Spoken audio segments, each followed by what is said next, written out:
This is whatever left over of chapter 7.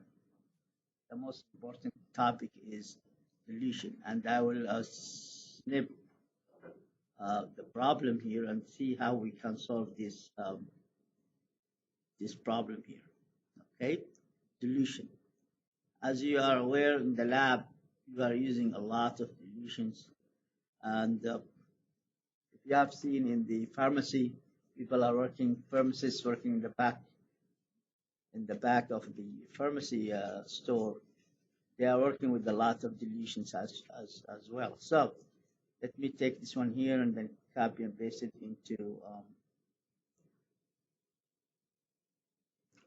Okay, guys, and that's we'll finish the chapter we talk about, chapter 7, and I will encourage you to do the what they call it, the online assignment for this chapter. Chapter is not difficult, but it's a lot of calculations. So first of all, you have to have a piece of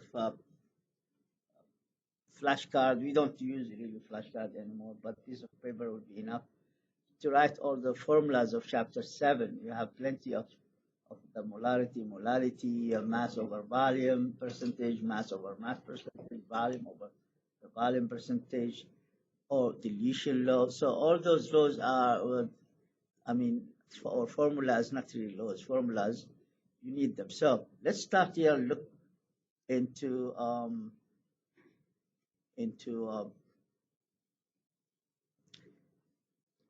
solving this problem. So it says you have 75 ml of H2O added to this here. So if I look at in the lab, so I have a flask here, or whatever the flask, or and then whatever the marker here, for example. So in this one here is already, I have 875 0 ml of what? Of nitric acid. This nitric acid has the molarity of 0.125 molar. Let me just write it here so you can follow me. As I said, time-wise, we are good. This by Wednesday we'll finish chapter 8, then only one chapter left, and we have plenty of time to review. Okay, guys, and I will give you a lot of ACS-like exams. If you look at this, they look like ACS exams. I'll post them for you. So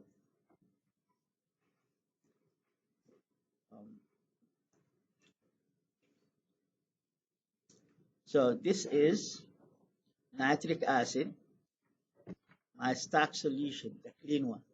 This is called here stock solution. Stock solution is the most concentrated one,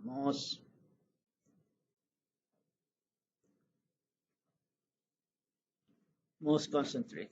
Okay, so now I added to this extra 75 ml.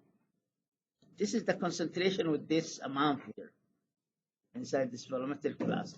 But now I added here to this 75.5 ml H2O extra. That's extra, correct? The question is, what's the new molarity of nitric acid? This is, it is of nitric acid. So, well, as I said, you need for the last exam, which will be 3 chapters, you'll have 30 questions. The time is very, is very suitable, and this you will not have any problem with the time.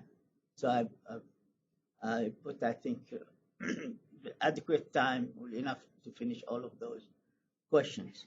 So now the way they write in the textbooks, they write some people, some authors, they write concentration with the C, correct? And always they mention the first one, always we put the stock solution. This is our stock solution, concentrated one. And they put this one here, our diluted one, solution. Okay, so that's what the way some textbooks out there, they prefer this one here. Some textbook authors said, no, we don't like this. We just put it the way we like by M. M1 means molarity, which is really molarity means concentration, correct? But this is just a preference type of approach from authors. When I wrote this chapter, I wrote them in both ways so the students will know that some textbook will refer this one as M, some textbook will refer this as C. So with a C concentration or molarity. So again, we are not doing anything else. That's the same thing here. This is stack solution, and this is diluted solution.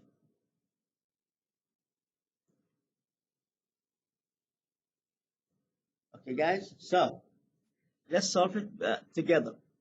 I know the concentration I started with. This is what I started with, correct? That's the pure stack solution without adding anything to it.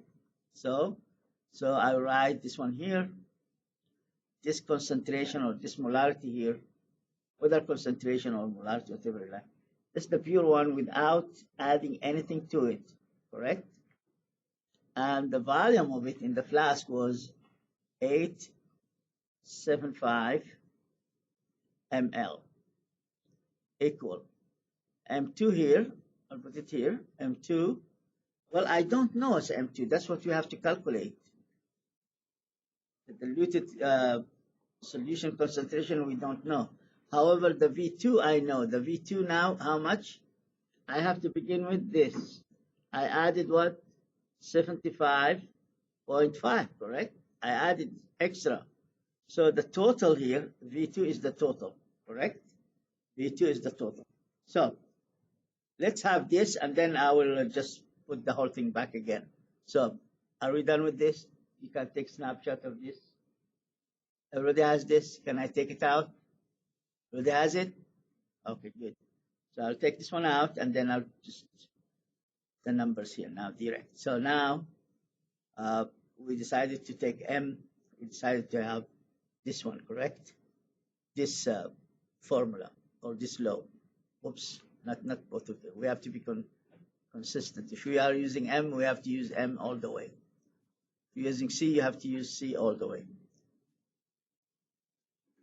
So M1, we said, is given to us 0.125 molar, and out of this is 875 ml, and M2 we have to solve for.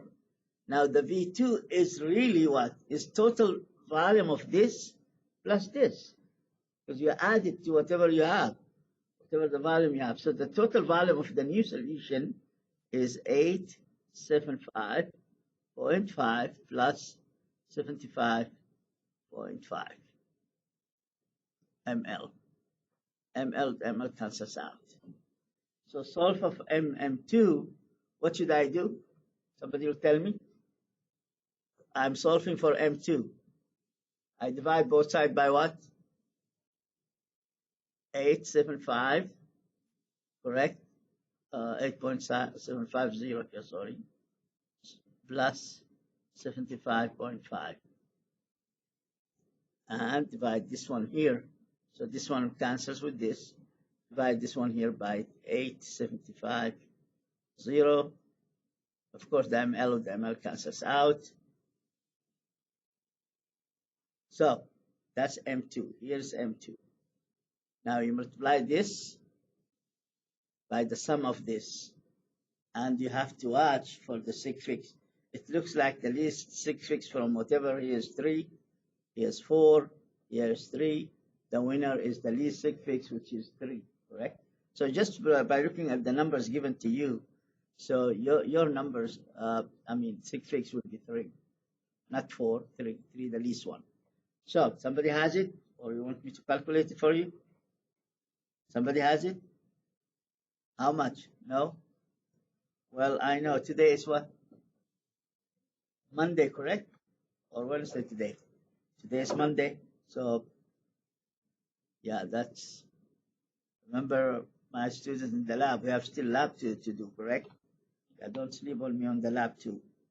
So 875 plus 75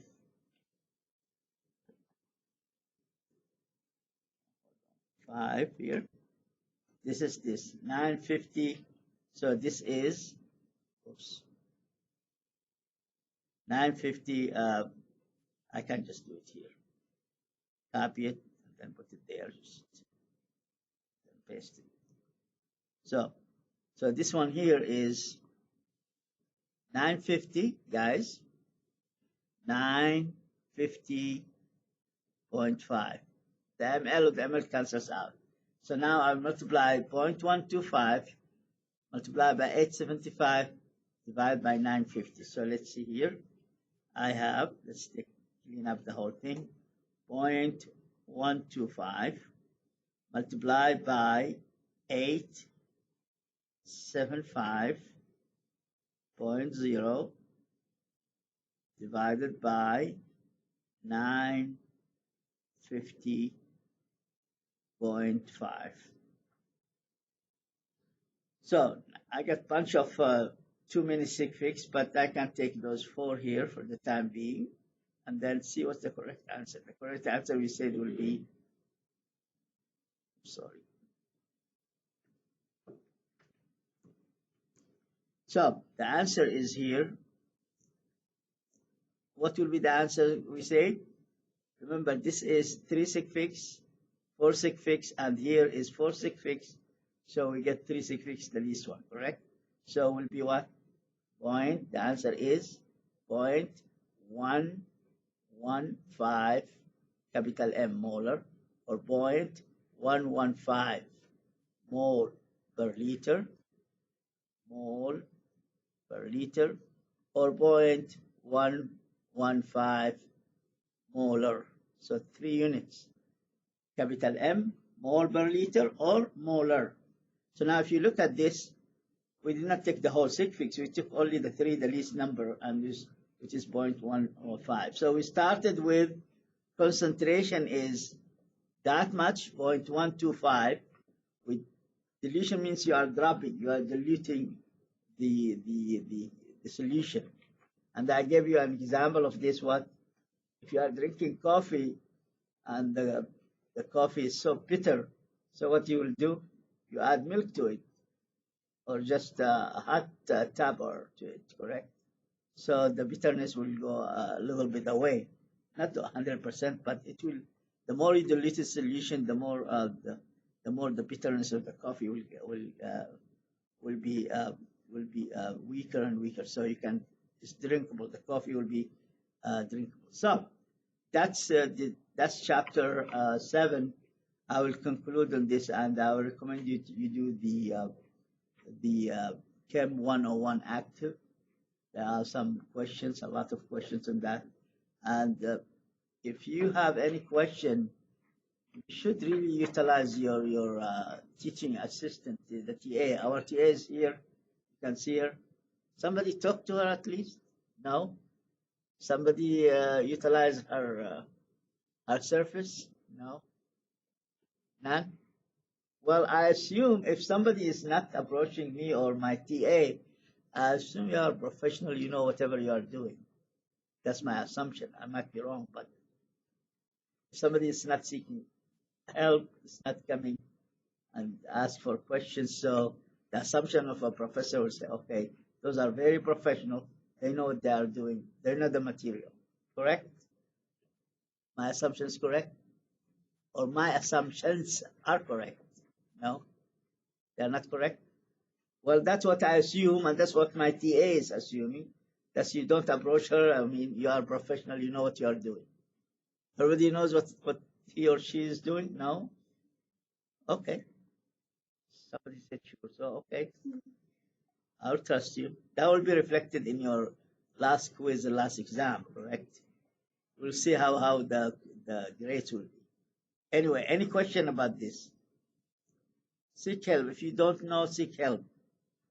Seek help. It's not um, it's not a don't be ashamed or something like this. So the TA has our teaching assistant. They call it downtown teaching assistant because they give the person their TA benefits, medical benefits, correct? But here we don't. They don't give them. That's like a federal work study. They don't give them benefits. They give them per hour. So that's the difference between. But they are at the end the teaching assistant. They are TA, the same. They have the same function, the same everything. But they call them here supplemental instructor. I don't know because they want legally to get out of the medical benefits. So if they say TA, then they are entitled. TA are entitled all the medical benefits. When I was in Colorado and was in Kansas, TA, then you have 30 something, 35, 36 years ago. TA, they give you TA, then you are entitled for all the medical benefits, you and your spouse and your children. Are you following me here? But are they giving you any medical? No, no. Yeah, that's the reason the renaming for legal purposes, the structure supplemental instructor, rather they say teaching assistant. If they give you a title teaching assistant, then by a legal federal law, they have to give you all the medical insurance and everything. But anyway, I'm not saying anything, but that's the way it is. I mean, if you are a TA, then you are entitled for all the medical benefits. Anyway, so we'll go for chapter 8. How about that? We'll go for chapter 8. Let me just take this one out here. Any question? Chapter 8. Chapter 8 is this very simple chapter. We should be having no problem with it. And we will do, last week we did some parts of our students did chapter 8 experiment. And today, the Monday, we'll do the chapter 8 experiment. So this is chemical equilibrium. Let me see. Sheets.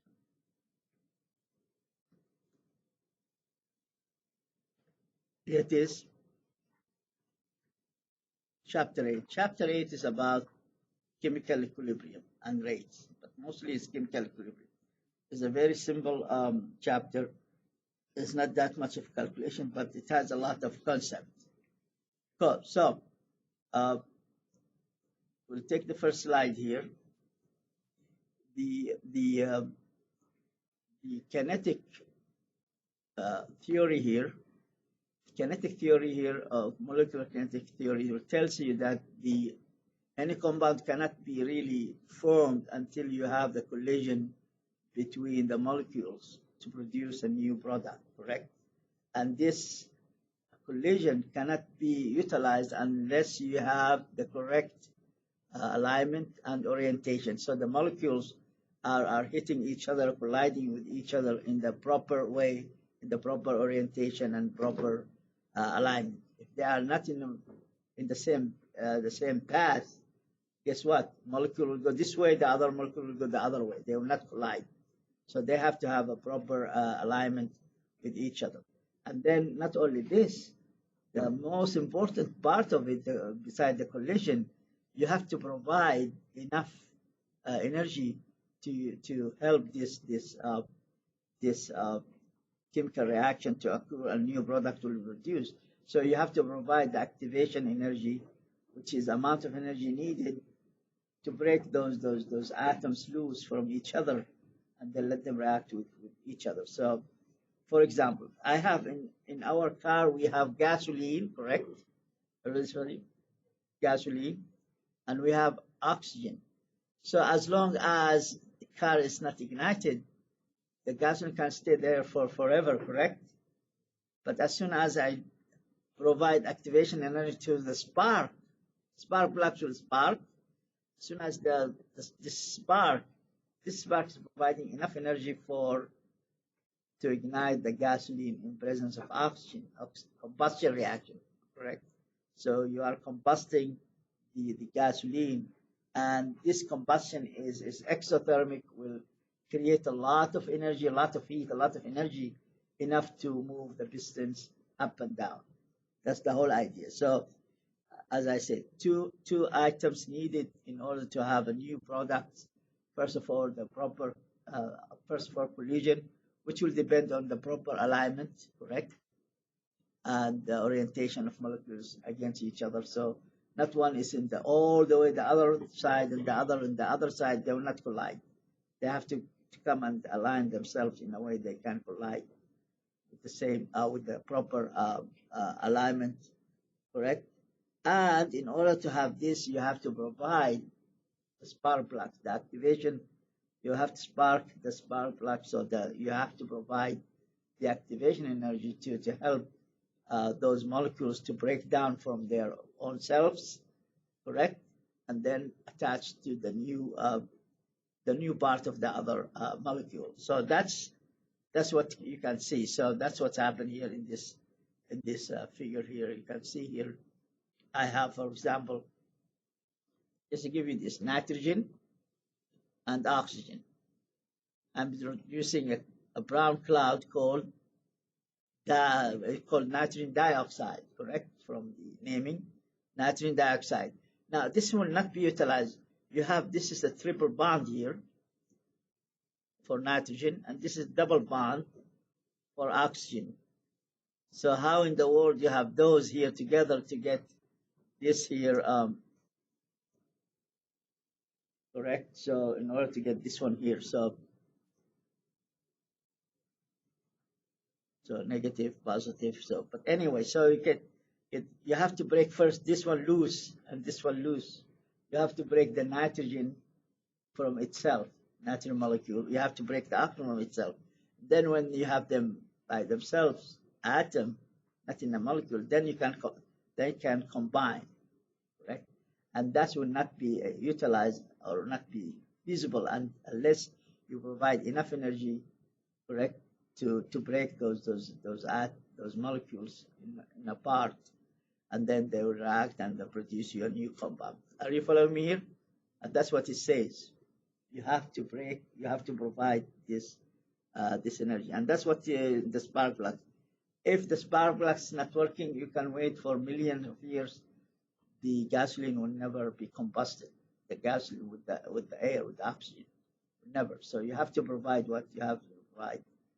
This energy, and even if you ignite a flame, you have to, the match is providing this activation energy, correct? So now from this we can define what factors are affecting the rate. Well, it turns out to be, let me just go back off here. I did not ask. Everybody has this? Everybody has this? Okay, good. Thank you. So,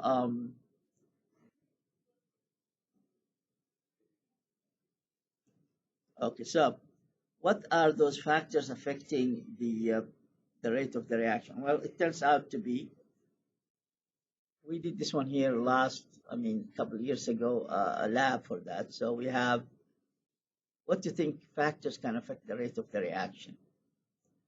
Let me just use this rate of the reaction here. So if I have the concentration here, here's the concentration, and plug the concentration versus time, and I can do the same thing here with the rate of the reaction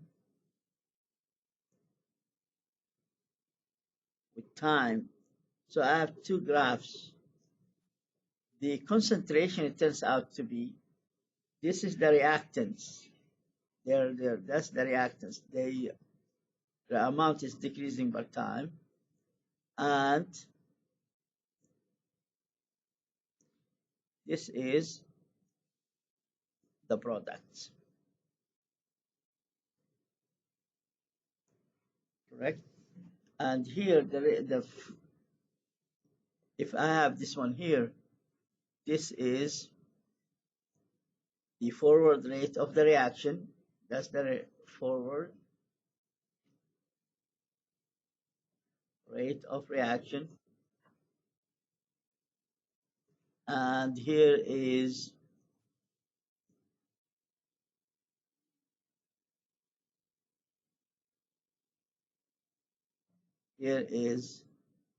reverse rate of the reaction.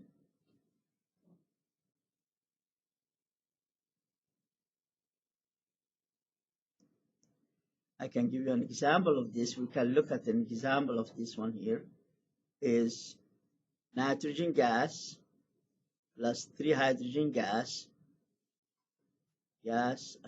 here will give us double arrow, means there is a chemical equilibrium, will give us 2 ammonia gas plus heat. Okay, guys, so this is double arrow. Double arrow means give us what? Give us indication that's double arrows here. Give us this is the reverse reaction, and this way here is forward,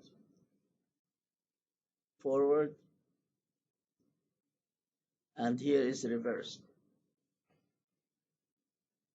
Okay, so if the rate of the forward reaction equal the rate of the reverse reaction, then we speak about chemical equilibrium. So let's define chemical equilibrium. Well, chemical equilibrium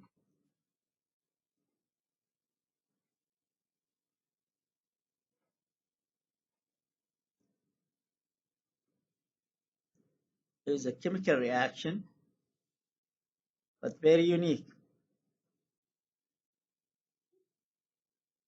by which the forward rate of reaction equals the reverse rate of reaction. So if they are equal, so like we have here, so look at this, they are not equal here, they are not equal here. However, in this area here, see here, they are really almost they are identical. In this area we have chemical equilibrium. Chemical what? Equilibrium. Because the rates are equal. See here the rate? You can read the rate, how much the rate is. Okay, and here is the time. So this to this time is we have chemical equilibrium. So here's the concentration. The concentration will tell you the same thing. If there is no movement here, see here constant, there is no up and down, there is no up and down here. So in this area here, constant area, so this area is chemical what? Chemical equilibrium. Are you following? So that's the idea of utilizing the or giving the definition of chemical equilibrium. Chemical equilibrium is not a chemical reaction, a normal chemical reaction. It has a condition. Its condition is the rate of the forward reaction equal the rate of the reverse reaction. Now, and is designated by double arrows. So this reaction is designated, so double arrows. Anytime I see double arrows in a chemical equation, I know that's a chemical equilibrium, correct? I can have another reaction, calcium, correct, plus calcium oxide plus CO2 give us calcium carbonate. But this one here, there is no double arrow, one arrow. So this one here is just a normal chemical reaction. So what it says, one arrow means irreversible, one way. Double arrows means the double arrows mean reversible. So as soon as the reactants reacting, producing the product is decomposing, producing back what? The reactants back. So what we can say about this after the complete chemical reaction is done, I have nothing left out of the reactants, except if there is one is in excess, one is limited, small amount, excess, and the one is eaten up. However, in the chemical equilibrium, I have all reactants and all products are present. So let me write this one here. This is very important. Can I take this one out? Everybody has it? Everybody has it? Can I take it out? So let's put this one here, the difference between a normal chemical reaction and chemical equilibrium. Well, chemical reaction here, chemical reaction, reactants are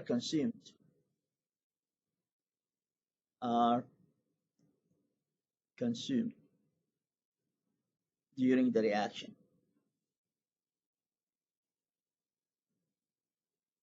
The chemical equilibrium, however,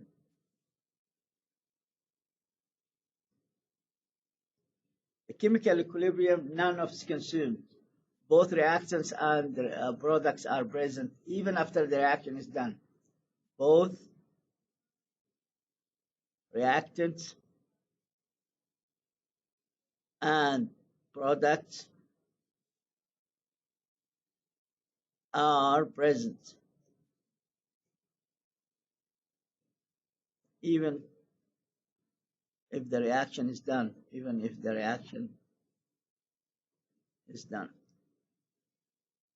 So this is irreversible, not reversible.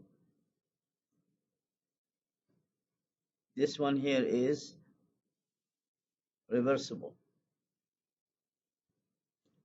Okay, guys. So that's the whole thing. So chemical reaction can go one way, and most of the reactants are consumed, correct?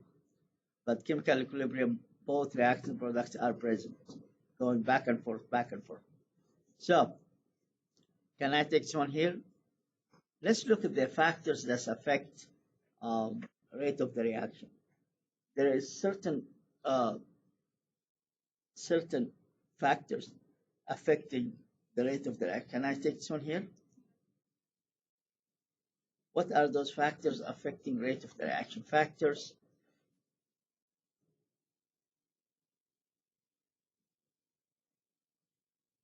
affecting the rate of reaction. So the first thing will come to your thinking, to your whatever, to your reasoning. What will be the first factor? The rate. You want to cook your food quickly. What you will do? Temperature. Yes, that's the most important factor affecting the rate of the reaction. Correct. So the higher T, that's temperature T here. The higher T is, I'm not writing the whole sentence, but the higher, you have to have a verb beside the noun, beside the noun. So the higher the temperature is, the higher the rate of the reaction is. So the higher the rate. So it is. Okay, guys. So that's what it says. The higher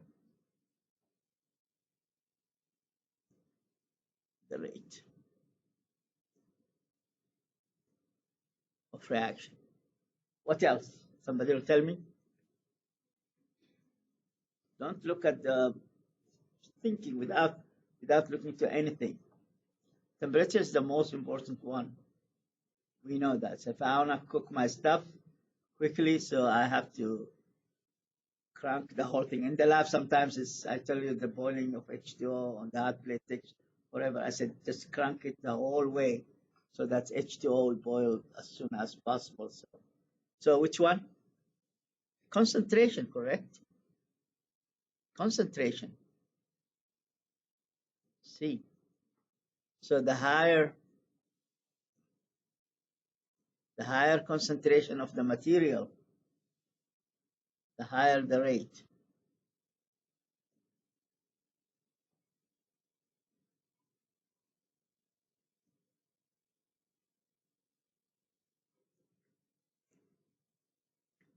What else? What's that? Surface area, you are looking at the PowerPoint, correct? Okay, yeah. So, well, that's fine. So, surface area. Surface area isn't height. Surface area. Well, surface area says SA. So, the surface area, what it means? Means if I have a chunky rock, salt, ocean salt, like a rock, but I have this kitchen salt, sodium chloride, as a powder.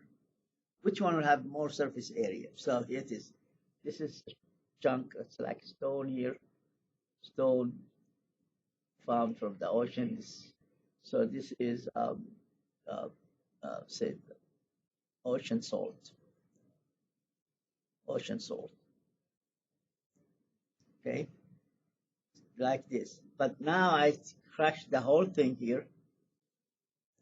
Crushing. So then I have what?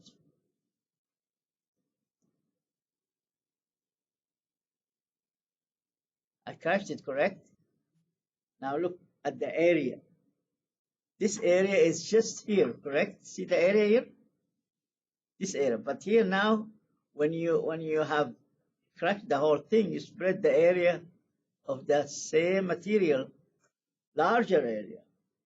So the more powdery the compound is, the higher the surface area, correct?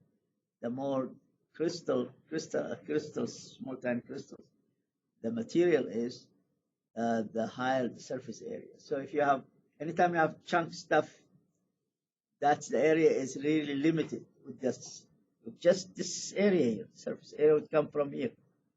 But here now, when you crush it, you spread out the material and the surface area will go high, correct? So, powdery crystals have larger surface area, correct? Now, with this said, the higher the surface area, the higher the rate of the reaction. So, the higher SA, the higher the rate.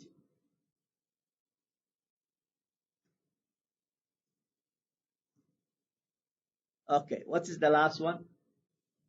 Don't look it up in the PowerPoints. I want to something we called what? Catalyst. Catalyst. So let's. Everybody has this. Everybody has this. Everybody has it. Can I take it out? Okay, everybody said yes. So let's take this one out and look at the last one. The last one will make some scientific story out of it, correct? So last one is the catalyst. A catalyst is a chemical compound. It's not, I did not define this one here inside the PowerPoint, but I'm not putting this one here now in the lecture. You cannot put everything in the PowerPoint. That's the whole thing. You are limited, so there's a limitation what you have to put in the PowerPoint. But the catalyst is a chemical compound that speeds up the rate of the reaction by minimizing what? The activation energy. So is a chemical compound that speeds up, makes the rate speeds up the rate of reaction by minimizing the activation rate, the activation energy of the reaction, the activation energy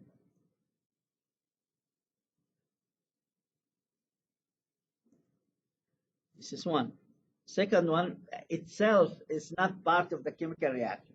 It speeds up the reaction by rerouting the reaction to the shortest path with the least activation energy, but it's not part of a chemical reaction. It's not part of the product, correct? So it is not part of product or reactants.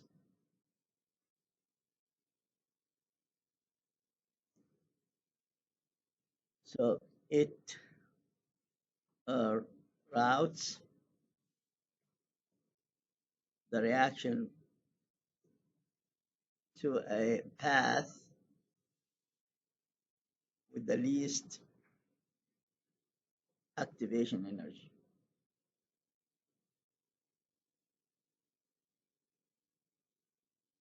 Okay, guys, that's what it says. That's what it does.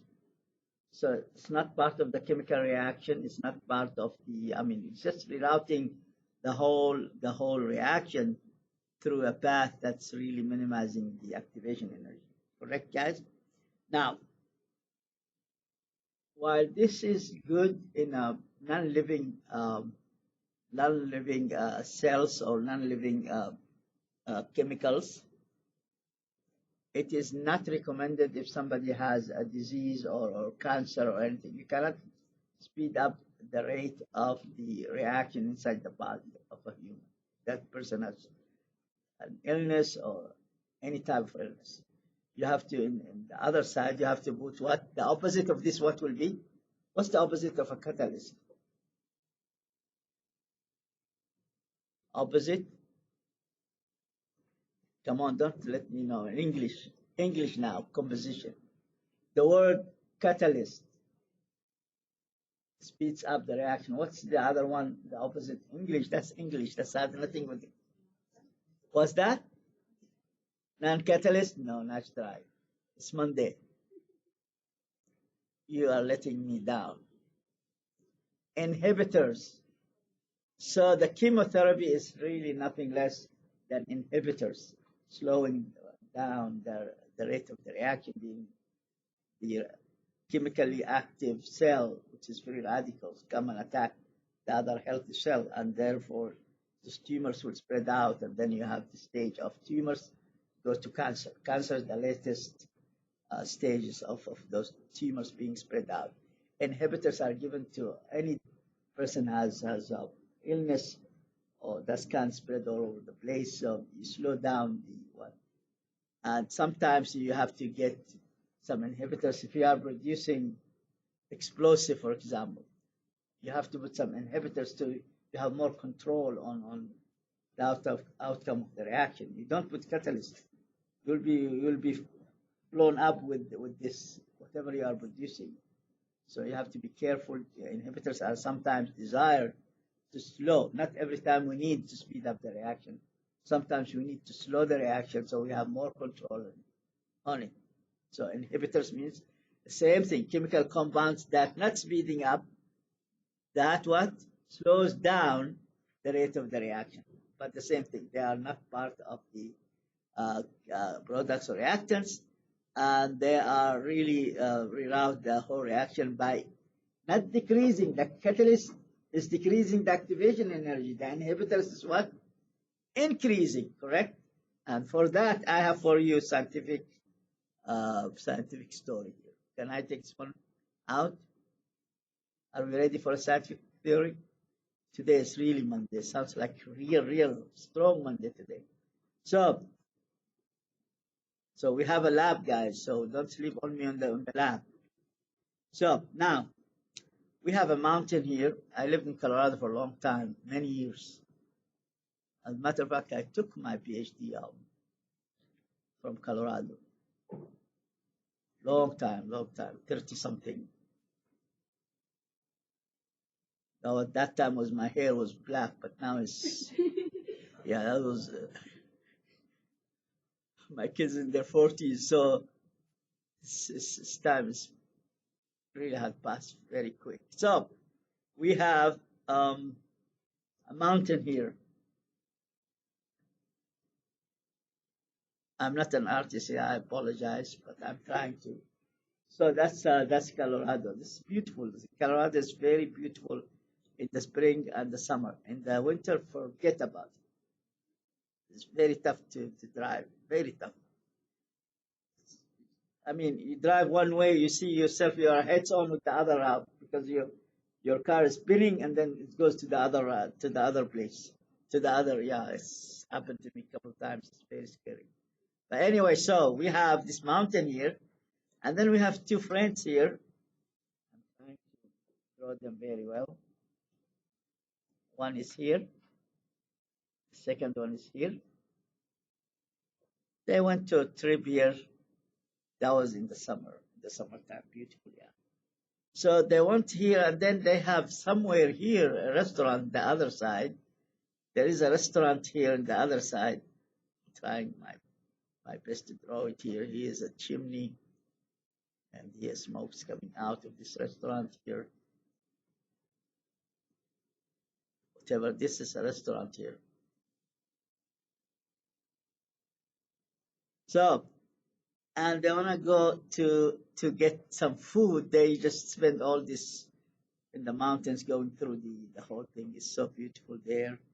And believe it or not, it's a lot of animal you find there, bears, and so they call it mountain lions. That's very dangerous, and deers and all types, snakes, all type of snakes. I mean, you'll be amazed. There's a lot of good stuff over there.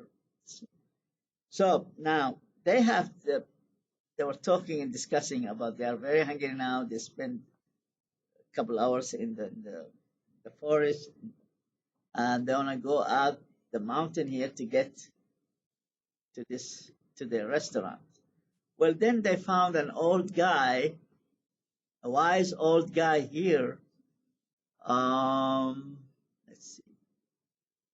Let me see here. Let's put this guy here, Violet or whatever. So it does not really matter. So an old guy here.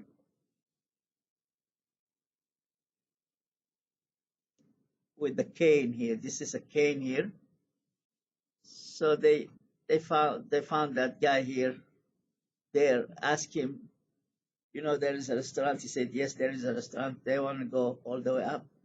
Tell him why. This will take you about through the mountain and then go down. This route takes about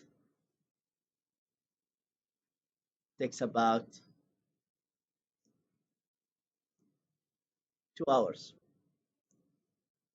He said, I can get you there in 15 to 20 minutes, max maybe 30 minutes. 50 minutes you go and you eat your. He said, how we can do that? I said, okay, I know the area very well. I'm here living in this area for a long time. I am getting you through this by there is a route here. You go from here, and this route here will get you. There's nothing in the map, but you can go and look into this route here somewhere. It's not in the map. By the way, GPS will not work over there because it's just two big trees will block all GPS there. So anyway, so this route here will get you there in 30 minutes. They follow his instruction, and really in less than 30 minutes, 20 minutes, they were there eating in this restaurant. What's happening scientifically now? I'm not saying this is a story for my kids to sleep, to let them sleep in the night. No. That's science here. What's happened? What's happened, guys? Don't let me down. What's that? You see that's the mountain here, correct? From this, those are now the two guys, very nice guys. Those are my what? Reactants. This is my catalyst. This area here, new stuff here, my products. Correct? That is a storyteller, a good one. I'm flattering myself. Sometimes, not every time. Sometimes I'm flattering myself. Anyway, so you see that? Now from the maximum of summit, the peak, the maximum one here, the highest spot to the reactant, this distance here called what? Activation energy here. The higher the activation energy, the slower the rate. It takes 2 hours. But now this guy here will show them from the peak here to here. See here?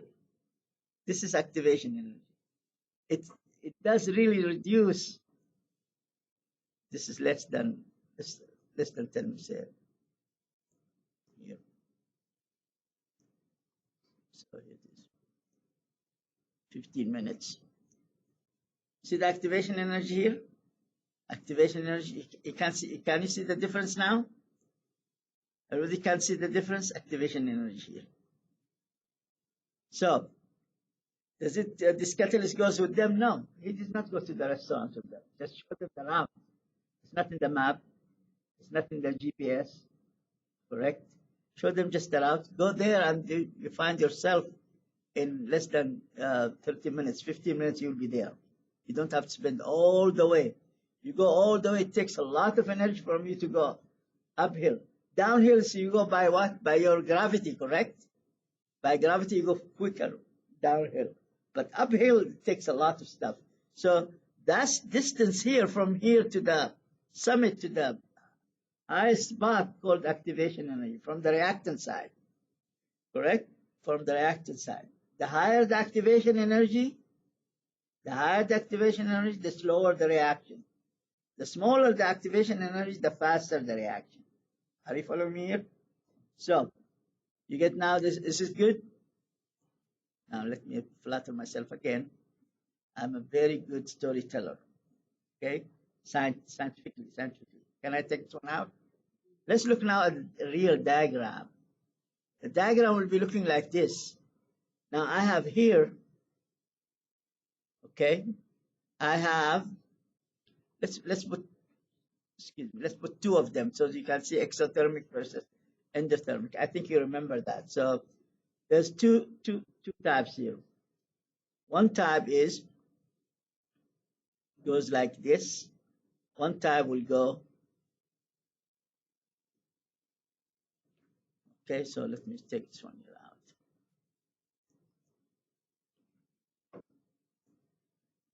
Now this is the reaction progress. When I say reaction progress, this means time, correct?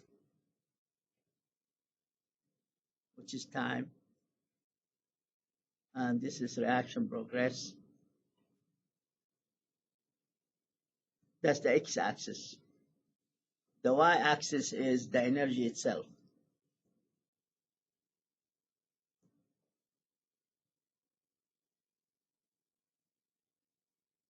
Now let's look at this together. Now we have two items we have to figure out from this one. One item, this is first the reactants, correct? And this is the products. This is the reactants. This is the products. Okay, guys, so let's look at this. From the reactants part to hit the other side of the curve. Hit from here to here. So now I have the distance from the reactant from the submit here to the reactant baseline. This is called activation energy. Called what? Activation energy. Okay, so from this summit here, maximum here to the baseline, reactant baseline, this is activation energy. Okay, so the next one here is to look from the baseline of the reactants to the baseline of the products. This baseline here. This one here called heat of the reaction, or energy is produced by the chemical reaction. So heat of reaction. And from baseline here baseline there. So from here to here, heat between products and reactants, heat of reaction. Now, which is exothermic, which is endothermic? Those graphs, we talked about those graphs before. Which is exothermic curve, which is endothermic curve. If the products are lower in energy, that's more stable. So the system had gotten, the chemical reaction got rid of the energy out. So this one will be exothermic. This one here, the products are very high. They are not stable. This one here will be endothermic.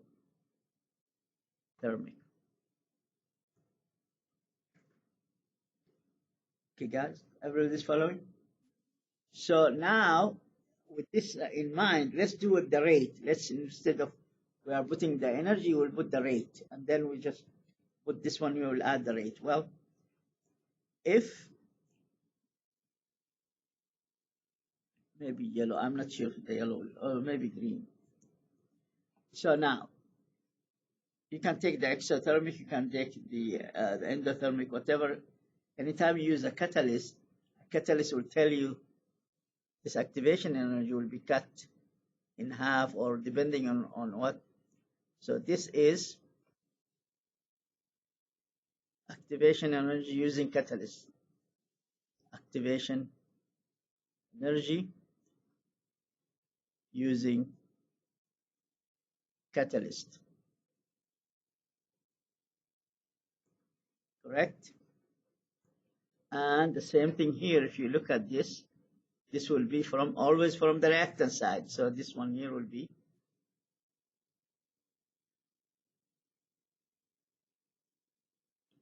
although it's activating. So this is with catalyst. Activation energy with catalyst. You see, small amount of activation energy, small amount of activation energy, not that much. Now, how about if I use inhibitor? Somebody will tell me? Somebody will tell me inhibitor? Well, now we said here without catalyst, correct? Without. Take this one out here. The one should not work. Here we said, or take a black one here. So it is without catalyst. Here with catalyst. Correct? How about if I use inhibitor? Somebody will tell me how the curve will be looking like. If I use inhibitor, it is, guys, going here. This is with inhibitor. Inhibitor means you are increasing the activation energy. See here? That's inhibitor here. This, if I use inhibitor, that's if I use inhibitor. Make sense, guys, now? So if you use inhibitor, the activation energy will go all up, and then this will go all the way up, and then you are slowing the rate of the reaction. This is desired whenever you have viruses or diseases or anything inside the body. You want to give some patient some drugs that really slows the attack of this virus or tumors, whatever. You have to give something, a drug that's really slowing the rate of the reaction between the cell, or between this virus and the healthy cells. Are you following me here? But if I want to speed the reaction, then I have to use a chemical compound, the catalyst, that will decrease the activation energy and killing that person very quick, correct? Yeah, that's what's happened if somebody swallows a poison or something. You change the pH first of all, and then the activation energy will be least, so the person will die quickly. So, anything about this? We know that's not in the unfortunately, it's not in the PowerPoint. So, we okay with this? Can I take it out? Somebody has it? Okay. So everybody has it? Okay, I'll take it out. And inside you can stop the YouTube. You know how you stop? You can take snapshot of the of YouTube uh, video. You can make out of it picture if you want to. It's not difficult. Use snipping tool. Stop the whole thing and take snipping tool about any about any picture you want or image. So now we look at the reaction here.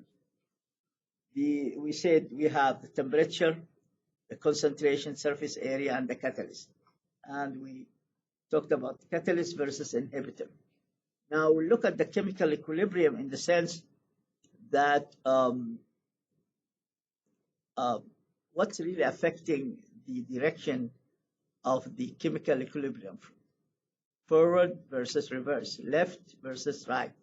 So let me write a chemical equilibrium here, very famous one, which is, I will say, this is the most famous one.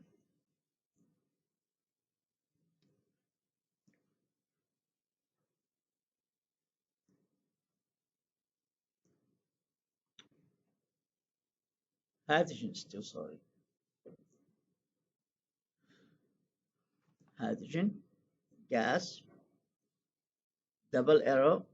You can write them this way, or just half this way, whatever. But double arrow. Double arrow means you have two ammonia gas plus heat. So the heat in the right side, this is what? Heat in the this side, correct? So this one is right. This one is left. And the heat in the right, this is what? Exo what? Exothermic chemical equilibrium. It's not a reaction because it has double arrow. So if that's one arrow, it's a chemical reaction. But this is double arrow. This is chemical equilibrium, correct? So this is exothermic because the heat at the right side. Heat will be given away. Now, if you look at this, when we have chemical equilibrium, the rate of forward from here to here, this is rate. We call it forward rate. From here to here, reverse rate. Reverse rate here. So, if the two rates are equal, then we speak about what? Chemical equilibrium. If they are not equal, we don't speak about chemical equilibrium, and you will say one arrow. You will see one arrow, not double arrow. So now we can introduce ourselves to something chemical equilibrium constant. Chemical equilibrium constant. This has been designated as K subscript, subscript, not superscript, subscript, AQ. AQ means equilibrium. Or you can say K of C, concentration. So a constant which is taking what? Taking the products over the reactants. Products over the reactants. So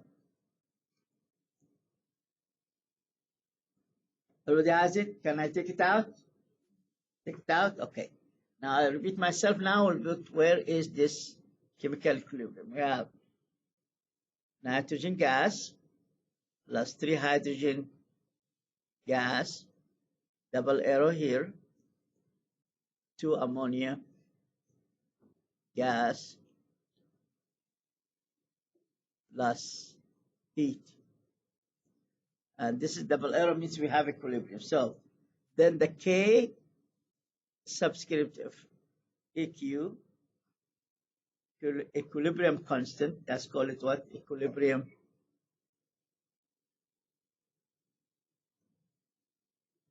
constant will be, write it down, so write it down together. So K equilibrium. Product over the reactants. The product is ammonia. Now the number of moles will appear as exponent. This is 2 here, will appear as exponent. correct? And nitrogen here by itself, so nitrogen by itself here, it has only one understood, not written, so as one is understood, not written. We don't write it, correct? Multiply by, and then you have here 3, you have hydrogen, and the 3 moles, the moles will come appear as this one. This is what chemical equilibrium constant. Now, always we will be consider AQ and gas. So it is important note. Consider, write it in red. Write it in red. Consider G and AQ. G for gas means reactant product gas, or AQ aqueous, soluble in H2O. Discard L and S. S for solids and L for liquids. They will be not part of the chemical equilibrium constant. Liquids. Okay, guys. I'll give you an example. Can I take this one out? Everybody has it? Everybody has it? Okay, let's look and tell me how you express the K equilibrium constant. If I have mercury,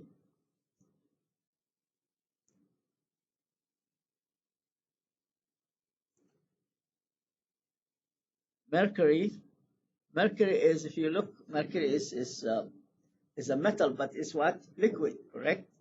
Mercury is liquid, plus oxygen is gas, will give you an equilibrium, mercury 2, mercury 1, there mercury 2, oxide. This is solid. Let's balance it. This 2, this is 2. Now it's balanced. What the mole coefficient here? Somebody will tell me? 2. Here is 1 understood, not written. 1 to 2. This is the mole ratio, or coefficient ratio, or coefficient ratio.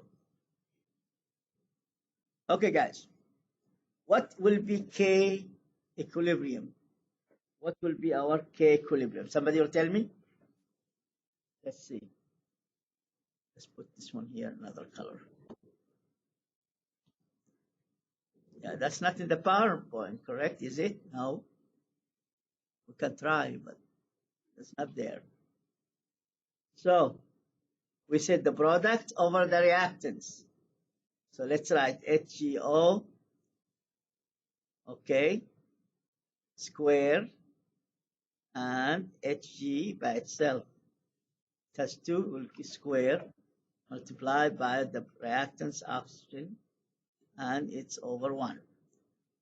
Now, this is a solid, this is a liquid. We said we'll discard what? We'll discard all liquids and all solids. So this one here is not part of it.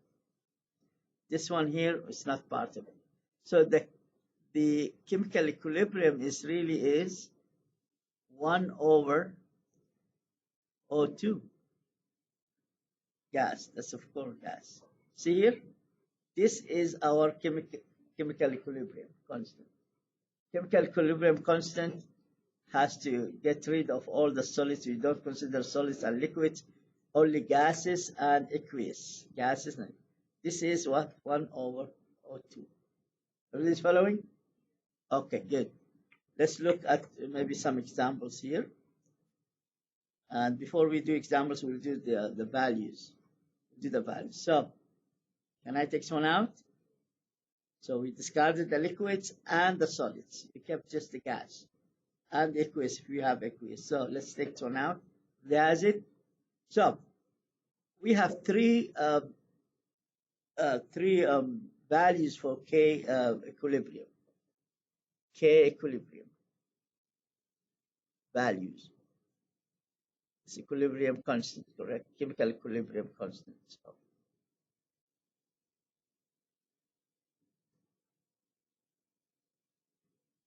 equilibrium constant, and it has two values.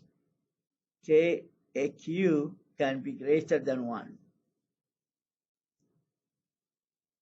KQ will be less than 1. Or KQ equal 1. 1, 1, 1. Three values can be seen with the equilibrium constant. So when it says, remember, K equilibrium is products, so you can understand, over what? Over reactants, correct? This is the definition, whatever the number of moles is, number of moles here, Y. So if this is greater than 1, means what? This means what? The product is very high. The product's concentration is very high because greater than 1, very high. So it means, in this case here, we have chemical equilibrium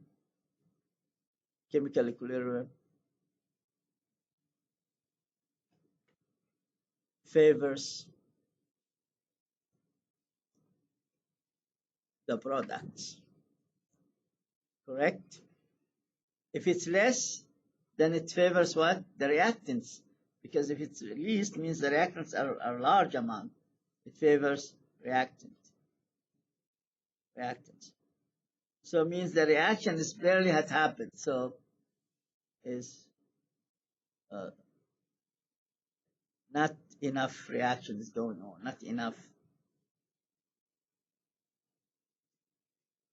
reaction is produced. So there is not when it's less than 1. Here, when it favors the products, reaction is progressing. Reaction is progressing. When it's equal to 1, reaction is said to be what? Moderate. So you have two extremes. Greater than 1 means you have the reaction is really favoring the product, and less than 1 favoring the reactants, and equal 1 moderate. Now, when it favors the product side, it means what? The reaction is really progressing, and a lot of products is produced here. Progressing means here more products are produced, and favors the reactants, less products are produced. Less products are produced. Okay, guys? We'll come Wednesday to finish this chapter. We have just a little bit, and then do some worksheets for the chapter. Okay, guys? Yeah, I give you 1 minute. You are owed 1 minute. So thank you very much.